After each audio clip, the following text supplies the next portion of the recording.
265. Enfermedades del pericardio. Funciones normales del pericardio. El pericardio normal es un saco de doble capa. El pericardio visceral es una membrana serosa separada del pericardio parietal fibroso por una pequeña cantidad, 15 a 50 mililitros, de líquido, un ultrafiltrado del plasma. El pericardio normal, al ejercer una fuerza restrictiva, impide la dilatación repentina de las cavidades cardíacas, en particular de la aurícula y ventrículo derechos durante el ejercicio y en la hipervolemia. También fija la posición anatómica del corazón y puede retardar la propagación de infecciones desde los pulmones y cavidades pleurales, hasta la víscera cardíaca. A pesar de ello, la ausencia total del pericardio, sea congénita o después de cirugía, no causa enfermedad clínica manifiesta.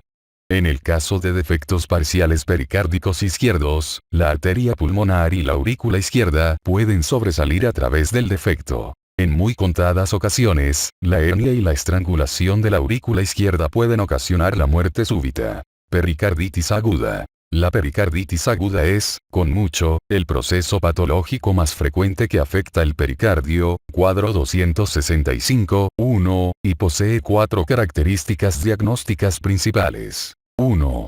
El dolor precordial casi siempre está presente en la pericarditis infecciosa aguda y en muchas de las formas se presume que está relacionado con hipersensibilidad, autoinmunidad o causa desconocida, idiopático.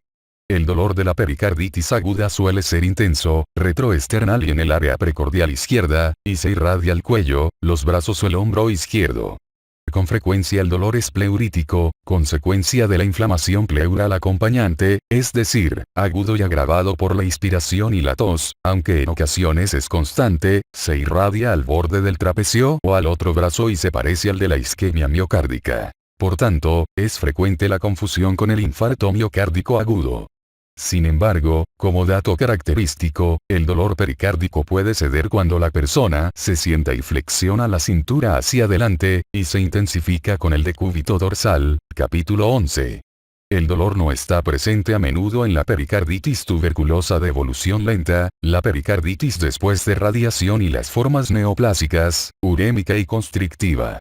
Diferenciar entre infarto miocárdico agudo y pericarditis resulta difícil cuando en el caso de la pericarditis aguda aumentan los biomarcadores séricos de daño miocárdico, como la troponina y la creatina sinasa MV, tal vez por la afectación concomitante del epicardio en el proceso inflamatorio, una epimiocarditis, y, como resultado, la necrosis de miocitos. Sin embargo, dichos incrementos en caso de haberlos son muy pequeños, ante la amplia elevación del segmento ST electrocardiográfico en la pericarditis. Esta disociación es útil para distinguir entre los dos trastornos mencionados. 2. El frote pericárdico es audible en algún punto en casi 85% de los pacientes con pericarditis aguda, y puede poseer incluso 3 componentes por cada ciclo cardíaco y entre sus características se describen la de raspante, enrayadura o enrascadura, capítulo 234. Se le percibe más a menudo al final de la expiración con la persona erecta y la cintura flexionada hacia adelante. 3. El electrocardiograma en la pericarditis aguda sin derrame masivo por lo regular muestra cambios que son resultado de la inflamación subepicárdica aguda, figura 265.1a. La pericarditis aguda evoluciona en 4 fases. En la etapa 1 se advierte elevación amplia de los segmentos ST, a menudo con concavidad hacia arriba, y abarca 2 o 3 de las derivaciones corrientes de las extremidades, y B2 a B6 con depresiones recíprocas solo en ABR y a veces B1. Asimismo, se advierte depresión del segmento PR por debajo del segmento TP, que refleja afectación de la aurícula. Por lo general no hay cambios significativos en los complejos QRS, a menos que se forme un derrame pericárdico voluminoso, ve hacia adelante. Después de algunos días, los segmentos ST se normalizan, etapa 2, y solo en ese momento o incluso más tarde, las ondas T se invierten, etapa 3. Semanas o meses después de comenzar la pericarditis aguda, los trazos electrocardiográficos se normalizan, etapa 4. A diferencia de lo mencionado, en infarto miocárdico agudo las elevaciones de ST son convexas, y la depresión recíproca por lo común es más notable. Estos cambios se pueden normalizar en 1 o 2 días. Pueden surgir ondas Q con pérdida de la amplitud de la onda R e inversiones de la onda T, que suele observarse en algunas horas antes de que los segmentos ST se tornen isoeléctricos, capítulos 268 y 269. 4. El derrame pericárdico casi siempre se acompaña de dolor y de los cambios electrocardiográficos mencionados antes, y si este es voluminoso, hay alternancia eléctrica, figura 265, 1b. Asume importancia especial en clínica cuando evoluciona en un lapso relativamente breve, porque puede culminar en taponamiento cardíaco, ve hacia adelante.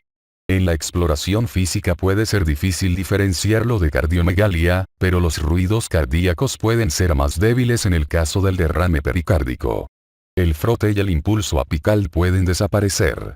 El líquido pericárdico puede comprimir la base del pulmón izquierdo y generar el llamado signo de Ewart, que es una zona imprecisa de matidez y mayor frémito, y egofonía, más hacia el ángulo del omóplato izquierdo.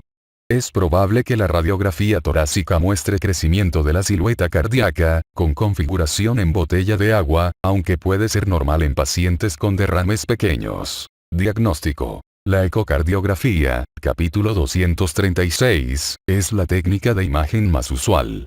Es sensible, específica, sencilla, no invasiva, puede realizarse en la cabecera del paciente y permite localizar y calcular la cantidad de líquido pericárdico, la cual se registra en la ecocardiografía transtorácica bidimensional como un espacio relativamente libre de ecos entre el pericardio posterior y el epicardio ventricular izquierdo, o como un espacio entre el ventrículo derecho anterior y el pericardio parietal, justo debajo de la pared torácica anterior, figura 265. 2.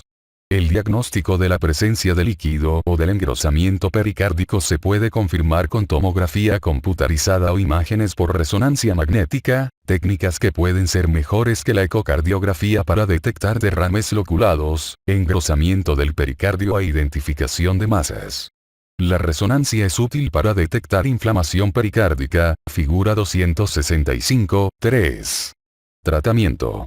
Pericarditis aguda. No hay un tratamiento específico para la pericarditis idiopática aguda, salvo el reposo y ácido acetilsalicílico, 2 a 4 gramos por día, con antiinflamatorios no esteroideos como el ibuprofeno, 600 a 800 miligramos cada 8 horas, indometacina, 25 a 50 miligramos cada 8 horas, y debe administrarse junto con protección gástrica, por ejemplo, omeprazol 20 miligramos por día.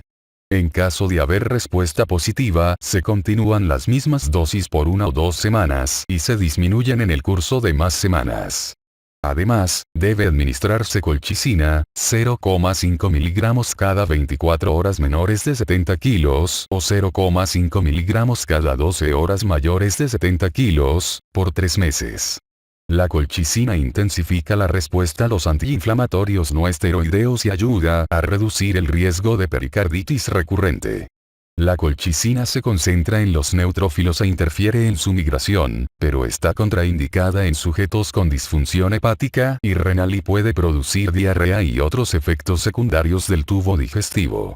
Los glucocorticoides, por ejemplo, prednisona 1 miligramos por kilo por día, casi siempre suprimen las manifestaciones clínicas de la pericarditis aguda en pacientes que no toleran o no responden al tratamiento con antiinflamatorios no esteroideos y colchicina.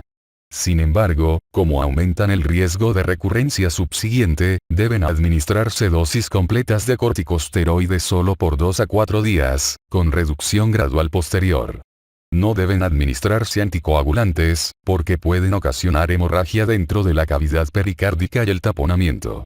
Hay informes de que la azatioprina o la anakinra, un antagonista del receptor para interleucina 1 beta, son útiles en pacientes con múltiples recurrencias frecuentes y discapacitantes que continúan por más de 2 años y no se evitan con la continuación de colchicina y otros antiinflamatorios no esteroideos, y tampoco se controlan con glucocorticoides. En casos poco comunes es necesario el desnudamiento del pericardio, pero este procedimiento no siempre termina con las recurrencias. La mayoría de los pacientes con pericarditis aguda puede tratarse de forma ambulatoria con seguimiento cuidadoso. Sin embargo, cuando se sospechan causas específicas, tuberculosis, enfermedad neoplásica, infección bacteriana, o en presencia de cualquiera de los factores predictivos de mal pronóstico, fiebre mayor de 38 grados, inicio subagudo o derrame pericárdico voluminoso, se recomienda la hospitalización. Taponamiento cardíaco. La acumulación de líquido en el espacio pericárdico, en una cantidad que basta para ocasionar obstrucción grave de la entrada de sangre en los ventrículos, culmina en taponamiento cardíaco. Esta complicación puede ser mortal si no se identifica y trata de manera oportuna. Las causas más frecuentes de taponamiento son pericarditis idiopática y pericarditis secundaria a enfermedad neoplásica, tuberculosis o hemorragia en el espacio pericárdico después de una fuga por disección aórtica, cirugía cardíaca, traumatismo y tratamiento con anticoagulantes. Las tres manifestaciones principales del taponamiento, triada de Beck, son hipotensión, ruidos cardíacos amortiguados o ausentes y distensión venosa yugular con descenso X prominente, sistólico temprano, pero con descenso ausente de Y, diastólica temprana. Las limitaciones en el llenado ventricular son la causa de la reducción del gasto cardíaco y la presión sanguínea. La cantidad de líquido necesario para producir taponamiento cardíaco puede ser de solo 200 mililitros cuando la acumulación es rápida, y de hasta más de 2000 mililitros en derrames de desarrollo lento, cuando el pericardio tuvo oportunidad de estirarse y adaptarse al volumen creciente. El médico debe tener alto índice de sospecha de taponamiento cardíaco, porque en muchos de estos casos no se advierte una causa manifiesta de pericardiopatía y debe pensarse en este diagnóstico en todo paciente con agrandamiento de la silueta cardíaca, no explicada por otras causas, hipotensión y aumento de la presión venosa yugular. Puede haber disminución de la amplitud de los complejos QRS y el llamado fenómeno de alternancia eléctrica de las ondas P, QRS o T, y debe despertar la sospecha de taponamiento cardíaco, figura 265, 1. En el cuadro 265, 2, se muestran las características entre taponamiento cardíaco agudo y pericarditis constrictiva. Pulso paradójico. Esta importante pista sobre la presencia de taponamiento cardíaco consiste en una disminución inspiratoria mayor de lo normal, 10 milímetros de mercurio, de la presión sistólica. Si el trastorno es muy intenso, se puede detectar al palpar la desaparición o la debilidad del pulso arterial durante la inspiración, pero por lo común se necesita medición esfingomanométrica de la presión sistólica durante una respiración lenta.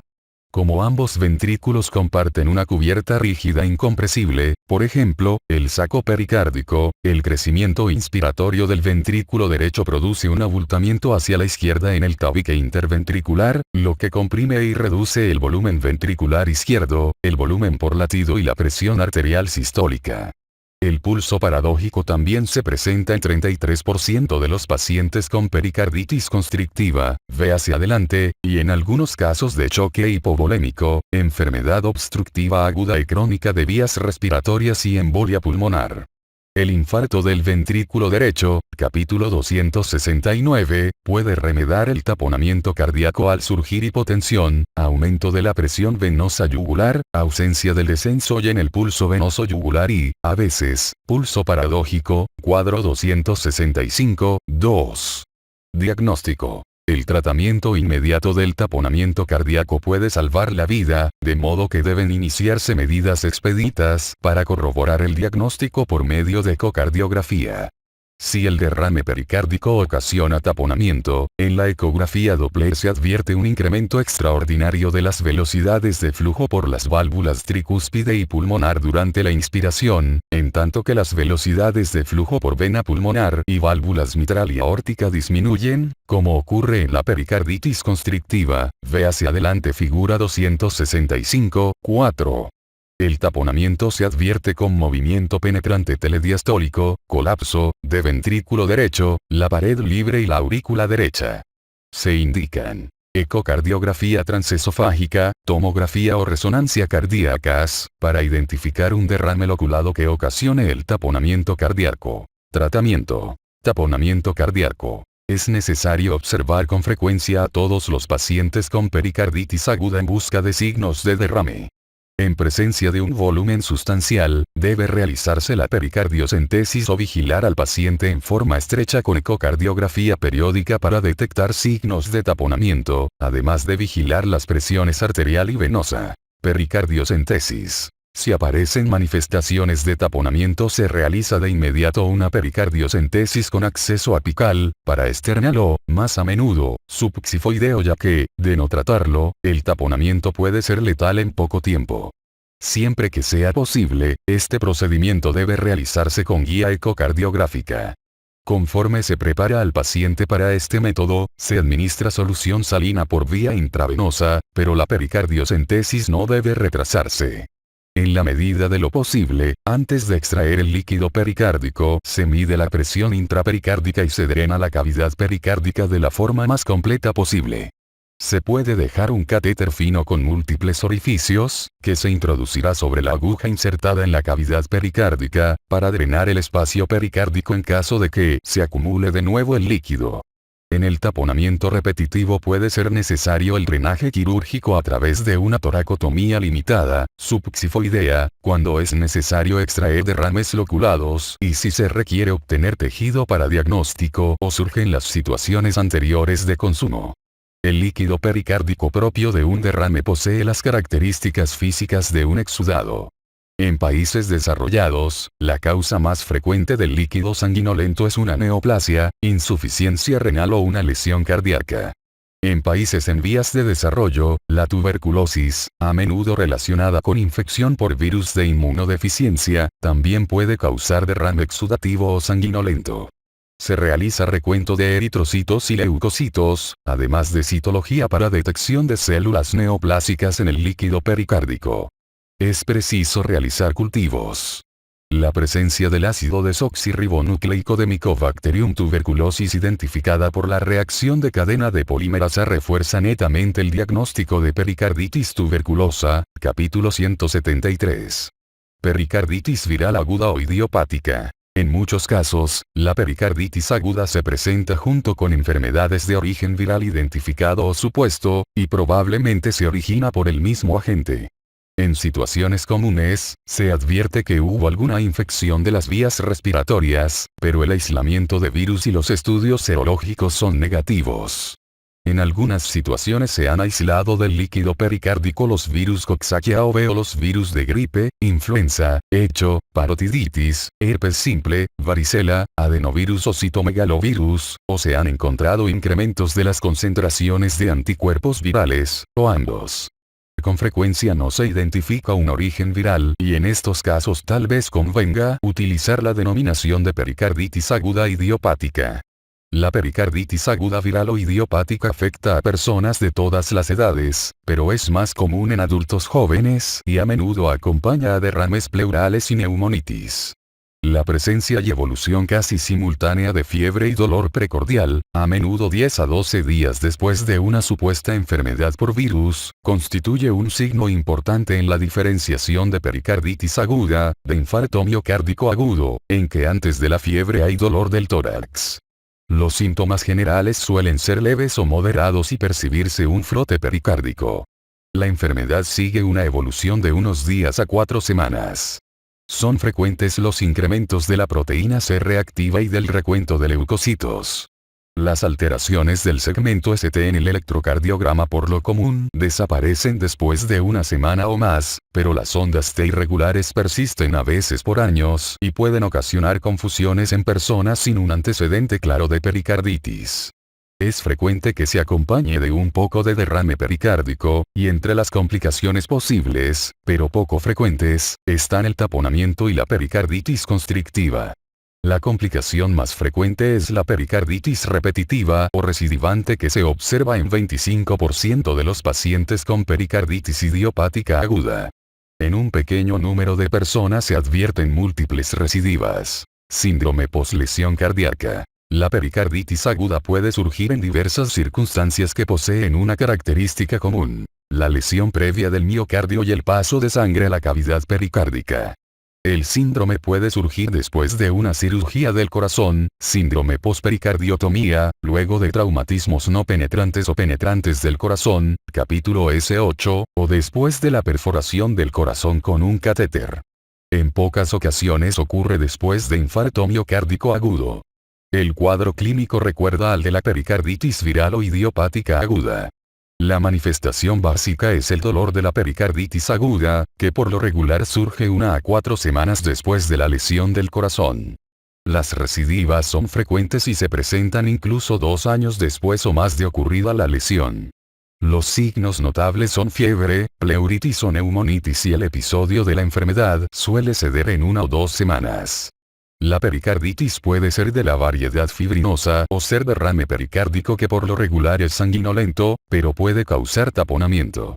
También se manifiestan los cambios electrocardiográficos típicos de la pericarditis aguda. El síndrome es probablemente consecuencia de una reacción de hipersensibilidad a antígenos que provienen del tejido miocárdico dañado, el pericardio o de ambos sitios. A menudo no se necesita tratamiento alguno, salvo el uso de ácido acetilsalicílico y analgésicos.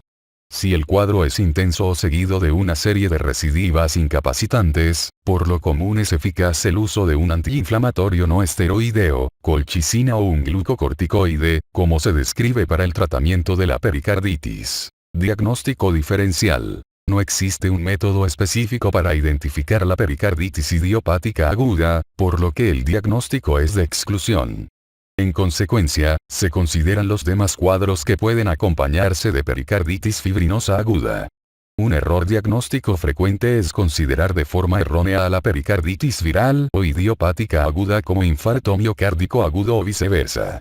La pericarditis que surge después de un daño cardíaco se diferencia de la pericarditis idiopática aguda más bien por el momento en que ocurre. En casos de aparecer en días o semanas de surgir un infarto miocárdico agudo, de un golpe en el tórax, perforación del corazón o cirugía cardíaca, pudiera estar justificado concluir que pueden estar vinculadas las dos. Es importante diferenciar la pericarditis por alguna conjuntivopatía, de la pericarditis idiopática aguda. Un dato de importancia máxima en el diagnóstico diferencial es la pericarditis causada por el lupus eritematoso sistémico. Capítulo 349, o el lupus inducido por fármacos, procainamida o hidralazina. En caso de desarrollarse la pericarditis sin que se detecte algún trastorno primario neto, el diagnóstico de lupus eritematoso sistémico puede sugerirse por un incremento en la concentración de anticuerpos antinucleares. La pericarditis aguda es una complicación adicional de artritis reumatoide, esclerodermia y poliarteritis nudosa, y por lo común se advierten otras manifestaciones de las enfermedades mencionadas. La pericarditis piógena, purulenta, se presenta a menudo después de cirugías cardiotorácicas, de extensión de la infección desde los pulmones o cavidades pleurales, de rotura del esófago y paso del material al saco pericárdico, o rotura de un absceso anular en un individuo con endocarditis infecciosa. También puede complicar infecciones por virus, piógenas, por micobacterias y hongos que coexisten con infección por virus de inmunodeficiencia. Por lo común, se acompaña de fiebre, escalofríos, septicemia y signos de infección en otros puntos del cuerpo, y casi siempre conlleva un mal pronóstico. El diagnóstico se hace por examen del líquido pericárdico con drenaje y antibiótico-terapia intensiva. La pericarditis de la insuficiencia renal, pericarditis urémica, ocurre hasta en 33% de los pacientes con disfunción renal grave y también se observa en pacientes que se someten a diálisis crónica y tienen concentraciones normales de urea sanguínea, pericarditis relacionada con diálisis. Estas dos formas de pericarditis pueden ser fibrinosas y por lo común se acompañan de derrames serosanguinolentos. Es frecuente el frote pericárdico, pero no hay dolor o es leve. Por lo general, es adecuado el tratamiento con un antiinflamatorio no esteroideo y la intensificación de la diálisis. En ocasiones se desarrolla taponamiento y se necesita pericardiocentesis. Cuando reaparece o es persistente la pericarditis de la insuficiencia renal, habrá que realizar una ventana pericárdica o pericardiectomía, si es necesaria. La pericarditis por enfermedades neoplásicas es consecuencia de la extensión o invasión de metástasis tumorales, muy a menudo, de carcinoma de pulmón y la mama, melanoma maligno, linfoma y leucemia, al pericardio. Entre las complicaciones observadas ocasionalmente están dolor, arritmias auriculares y taponamiento. El diagnóstico se corrobora por estudio citológico del líquido pericárdico o estudio de biopsia del pericardio. La radiación del mediastino por neoplasias también ocasiona pericarditis aguda, pericarditis constrictiva crónica o ambas entidades. Entre las causas poco comunes de pericarditis aguda están sífilis, micosis, histoplasmosis, blastomicosis, aspergilosis y candidiasis, infestación parasitaria, amebosis, toxoplasmosis, equinococosis y triquinosis. Cuadro 265, 1. Derrames pericárdicos crónicos. Pueden identificarse derrames pericárdicos crónicos en personas sin antecedente de pericarditis aguda. Tal vez ocasionen pocos síntomas por sí mismos, y su presencia se detecta al identificar el agradamiento de la silueta cardíaca en una radiografía de tórax. La tuberculosis y el mixedema son causas posibles. Algunas entidades como neoplasias, lupus eritematoso sistémico, artritis reumatoide, infecciones micóticas, radioterapia en el tórax, infecciones piógenas y quilopericardio también pueden ocasionar derrame pericárdico crónico y es importante considerarlas y buscarlas específicamente en los pacientes de esa categoría. A menudo son útiles en el diagnóstico la aspiración y el análisis del líquido pericárdico. El líquido fuertemente sanguinolento es consecuencia muy frecuente de una neoplasia, tuberculosis, insuficiencia renal y escurrimiento lento desde la disección aórtica. Por medio de pericardiocentesis se puede realizar la resolución de grandes derrames, pero en individuos en quienes reaparece el cuadro puede requerirse la pericardiectomía. También se utiliza, para evitar la acumulación de líquido, la instilación de fármacos esclerosantes en el interior del pericardio. Pericarditis obstructiva crónica. Es consecuencia de la cicatrización de pericarditis fibrinosa o serofibrinosa aguda o la resorción del derrame pericárdico crónico, seguida de obliteración de la cavidad pericárdica, con la formación de tejido de granulación. Este último poco a poco se contrae y forma una cicatriz firme que rodea con fuerza el corazón y que puede calcificarse. En países en vías de desarrollo, un alto porcentaje de los casos son de origen tuberculoso, pero en Norteamérica y en Europa Occidental es una causa poco común. La pericarditis obstructiva crónica puede desarrollarse después de pericarditis idiopática, viral o aguda o recidivante, de traumatismo de un coágulo sanguíneo organizado o de cualquier cirugía cardíaca, o ser consecuencia de radiación en el mediastino, infección purulenta, histoplasmosis, enfermedades neoplásicas, en particular cánceres de mama, pulmón y linfoma, artritis reumatoide, lupus eritematoso sistémico o insuficiencia renal crónica tratada por diálisis a largo plazo. En muchos enfermos se desconoce el origen de la enfermedad pericárdica y posiblemente el fenómeno desencadenante fue un episodio asintomático o olvidado de pericarditis viral, aguda o idiopática.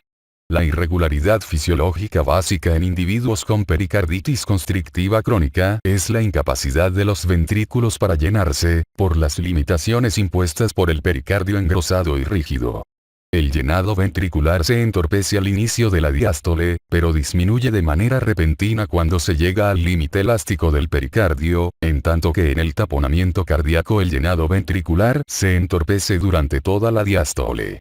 En las dos entidades, disminuyen los volúmenes telediastólico y ventricular sistólico y también las presiones telediastólicas en ambos ventrículos y la presión media en aurículas, venas pulmonares, y las venas de la circulación general aumentan a un nivel general, es decir, en un tramo de 5 milímetros de mercurio de la otra. A pesar de estos cambios hemodinámicos, la función sistólica puede ser normal o mostrar solo una ligera alteración en reposo.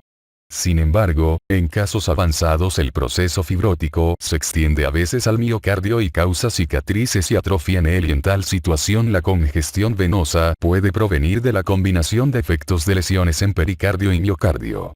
En la pericarditis constrictiva, los pulsos de la presión auricular derecha e izquierda tienen un contorno en M y los descensos X e Y son notables. El descenso y que no aparece o disminuye en el taponamiento cardíaco es la deflexión más notable en la pericarditis constructiva. Este refleja el llenado rápido e inmediato de los ventrículos. El descenso y se interrumpe por un incremento rápido en la presión auricular durante el inicio de la diástole, en que el llenado ventricular se entorpece por el pericardio constrictivo. Estos cambios característicos se transmiten a las venas yugulares, vasos en los que se puede reconocer por medio de inspección. En la pericarditis constrictiva los pulsos de la presión ventricular en los dos ventrículos muestra el signo característico de raíz cuadrada durante la diástole. Dichos cambios hemodinámicos, a pesar de ser característicos, no son patognomónicas de la pericarditis constrictiva y también se pueden observar en miocardiopatías restrictivas, capítulo 254, cuadro 254, 2. Datos clínicos y estudios de laboratorio. Es frecuente observar debilidad, fatiga, incremento ponderal, mayor circunferencia abdominal y molestias del abdomen, así como edema. El aspecto de la persona es de enfermedad crónica, y en casos avanzados se pueden detectar anasalca, atrofia del músculo estriado y caquexia. Es común la disnea con el ejercicio y puede haber ortognia, aunque por lo común no es grave. Las venas cervicales están distendidas y pueden mostrar el mismo estado incluso después de administración intensiva de diuréticos, y la presión venosa posiblemente no disminuya durante la inspiración, signo de Kussmaul. Este último es frecuente en la pericarditis crónica, pero también puede presentarse en la estenosis tricuspidea, infarto del ventrículo derecho y la miocardiopatía restrictiva. La presión del pulso es normal o disminuida. Alrededor de 33% de los pacientes tiene pulso paradójico. La hepatomegalia congestiva es intensa y puede deteriorar la función hepática y causar ictericia. La ascitis es común y por lo regular más notable que el edema en zonas de declive. También puede haber derrames pleurales y esplenomegalia. El pulso apical disminuye y muestra retracción en la sístole, signo de Broadbent. Los ruidos cardíacos pueden ser distantes. A menudo hay un tercer ruido cardíaco notorio, es decir, un golpe pericárdico, en la punta del corazón con cese súbito del llenado ventricular. En el electrocardiograma a menudo se observa bajo voltaje de los complejos QRS y aplanamiento o inversión difusas de las ondas T. En casi el 33% de los pacientes hay fibrilación ventricular. En las radiografías de tórax la silueta cardíaca es normal o un poco agrandada. La calcificación pericárdica es más frecuente en la pericarditis tuberculosa. Sin embargo, también puede haber calificación del pericardio sin que haya constricción y esta última puede presentarse sin calcificación. En la medida en que los signos físicos comunes de cardiopatías, soplos, cardiomegalia, tal vez sean poco manifiestos o falten en la pericarditis constrictiva crónica, en la hepatomegalia o en la distensión del hígado acompañada de ictericia y ascitis resistente puede originar un diagnóstico equivocado de cirrosis hepática. Dicho error se evita si se revisan las venas del cuello y se identifica su distensión. De forma típica, la ecocardiografía transtorácica muestra engrosamiento del pericardio, engrosamiento de la vena cava inferior y de venas hepáticas e interrupción repentina del llenado ventricular al inicio de la diástole con función sistólica ventricular normal y aplanamiento de la pared posterior del ventrículo izquierdo. En la ecocardiografía Doppler se advierte un perfil característico de la velocidad de flujo transvalvular, figura 265, 4. Durante la inspiración se observa una disminución excesiva en la velocidad del flujo sanguíneo en las venas pulmonares y a través de la válvula mitral, y un desplazamiento del tabique interventricular a la izquierda, y ocurre lo contrario durante la expiración. La velocidad de flujo diastólico en la vena cava inferior y el interior de la aurícula derecha y a través de la válvula tricúspide aumenta de forma excesiva durante la inspiración y disminuye en la expiración.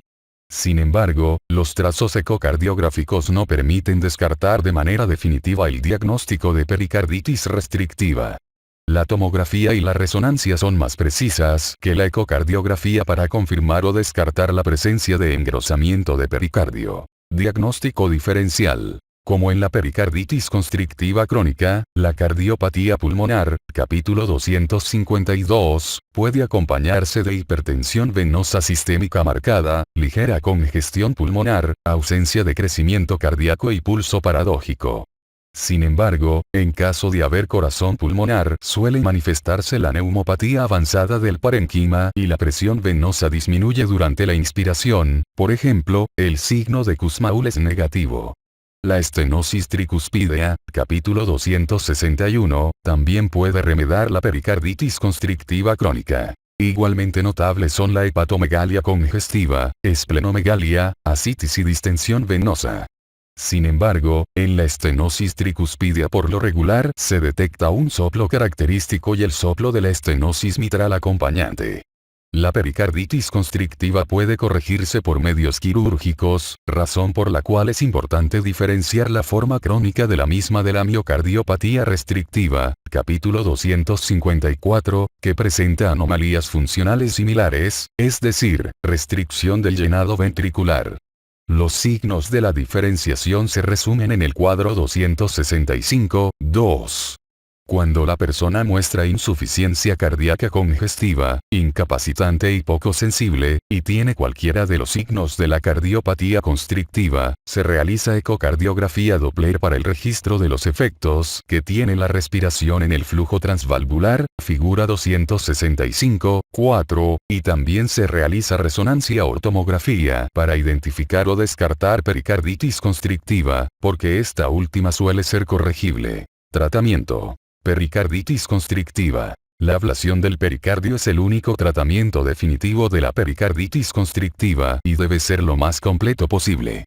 En la preparación preoperatoria son útiles medidas como la restricción de sodio en alimentos y el uso de diuréticos.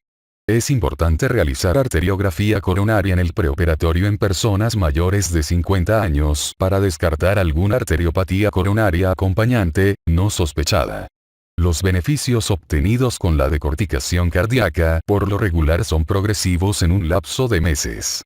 Los riesgos de la cirugía dependen del grado de penetración del miocardio por parte del proceso fibrótico y de calcificación, la intensidad de la atrofia del miocardio, la extensión de la disfunción secundaria de la función hepática, renal o de ambos órganos y el estado general del paciente. La mortalidad quirúrgica es de 5 a 10%, incluso en centros experimentados. Los pacientes con enfermedad más grave, en particular la secundaria a radioterapia, tienen el mayor riesgo. En consecuencia, debe realizarse la cirugía en la fecha más pronta posible en el ciclo patológico. Pericarditis constrictiva subaguda con derrame. Se caracteriza por la combinación de un derrame a presión en el espacio pericárdico y la constricción del corazón por dicha capa engrosada. Comparte diversos signos con el derrame crónico que origina compresión del corazón y con la constricción pericárdica. Puede ser causada por tuberculosis, véase adelante, ataques múltiples de pericarditis idiopática aguda, radiación, pericarditis traumática, insuficiencia renal, esclerodermia y neoplasia. Se advierte cardiomegalia, en términos generales, y pulso paradójico. Después de la pericardiocentesis los signos fisiológicos pueden cambiar y en vez de los del taponamiento cardíaco ser los de constricción pericárdica. Además, puede disminuir la presión intrapericárdica y la venosa central, pero no hasta límites normales. El diagnóstico se puede corroborar por pericardiocentesis, seguida de biopsia del pericardio. El tratamiento eficaz por lo común es la ablación amplia del pericardio visceral y del parietal. Pericardiopatía tuberculosa. Esta infección crónica es una causa frecuente de derrame pericárdico crónico, sobre todo en países en vías de desarrollo en los que la tuberculosis y la infección por virus de inmunodeficiencia son endémicas. La pericarditis tuberculosa puede manifestarse como derrame pericárdico, pericarditis constrictiva crónica o como pericarditis constrictiva subaguda con derrame, véase antes. El cuadro clínico incluye el de enfermedad crónica de índole general en una persona con derrame pericárdico. Debe considerarse la posibilidad de que exista esta entidad en una persona con tuberculosis identificada, con virus de inmunodeficiencia y con fiebre, dolor retroesternal, pérdida de peso y ensanchamiento de la silueta cardíaca de origen indeterminado. Si no hay certeza de la causa del derrame pericárdico crónico, a pesar del análisis detallado del líquido pericárdico, se realiza una biopsia de pericardio, de preferencia a través de una toracotomía limitada. Si a pesar de todo no se cuenta con pruebas definitivas, pero en la muestra se identifican granulomas con caseificación, está indicada la farmacoterapia antituberculosa, capítulo 173. Si la biopsia indica engrosamiento del pericardio después de 2 a 4 semanas de administrar antituberulosos, se realiza la pericardiectomía para evitar que se desarrolle constricción. La constricción cardíaca de origen tuberculoso debe tratarse por medios quirúrgicos, manteniendo a la persona con fármacos antituberculosos.